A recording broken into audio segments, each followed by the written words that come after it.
Secangkir pengharapan untuk mengawali hari ini. Renungan pagi tanggal 14 Maret.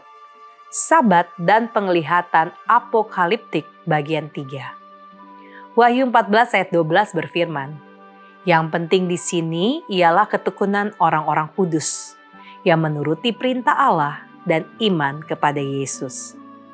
Dalam bacaan terakhir kita kemarin, kita melihat bahwa pada bulan Januari 1847, Joseph Bates telah menyimpulkan dari Wahyu 12 ayat 17 bahwa Tuhan tidak hanya akan memiliki umat di akhir zaman yang menghormati 10 perintah yang terdapat dalam tabut perjanjian, Wahyu 11 ayat 19, tetapi juga bahwa naga akan berperang dengan mereka yang memelihara perintah tersebut.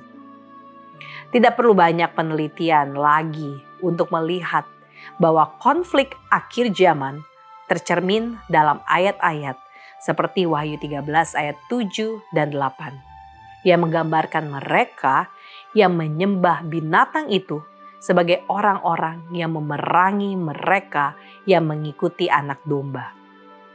Dari Wahyu pasal 13, ia beranjak ke pasal 14 yang menggambarkan para penyembah anak domba akhir zaman sebagai orang-orang yang mengikuti anak domba itu kemana saja ia pergi.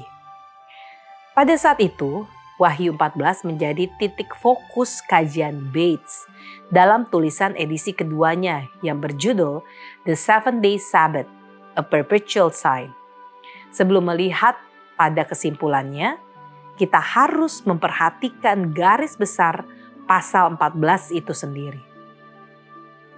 Di mana dalam ayat 1-5 memperkenalkan 144.000 orang di akhir zaman yang mengikuti anak domba dalam semua ajarannya dan memiliki nama Bapanya tertulis di dahi mereka. Ayat 1. Dan di ayat 6 dan 7 menyajikan pekabaran malaikat pertama.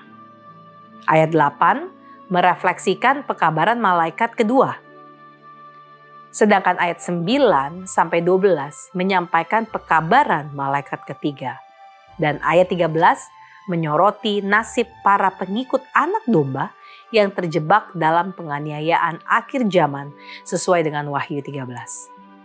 Dan pasal 14 mencapai klimaksnya dengan kedatangan Kristus di awan-awan di langit untuk menuai tuaian di bumi. Ayat 14-20.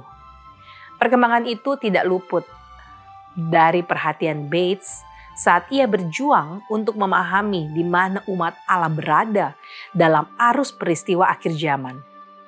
Yang cukup menarik, beberapa pengikut Miller hanya menekankan pekabaran malaikat pertama dan kedua. Miller sendiri percaya bahwa pekabaran waktu penghakiman dari malaikat pertama sedang dihotbahkan pada zamannya. Bagi Miller, penghakiman pada ayat 7 adalah kedatangan Kristus yang kedua.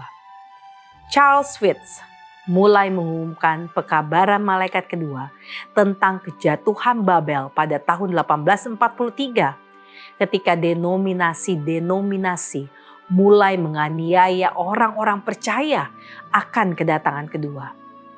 Namun, isi pekabaran malaikat ketiga itulah yang menarik perhatian Bates. Sebelum Anda berdoa pagi ini, ada baiknya Anda membaca Wahyu 14. Doa kita hari ini, Tuhan, kuatkan kami mengikuti anak domba kemanapun Engkau pergi. Setia memelihara perintah-Mu, teguh di tengah konflik akhir zaman, menantikan kedatangan-Mu dengan pengharapan yang hidup. Amin.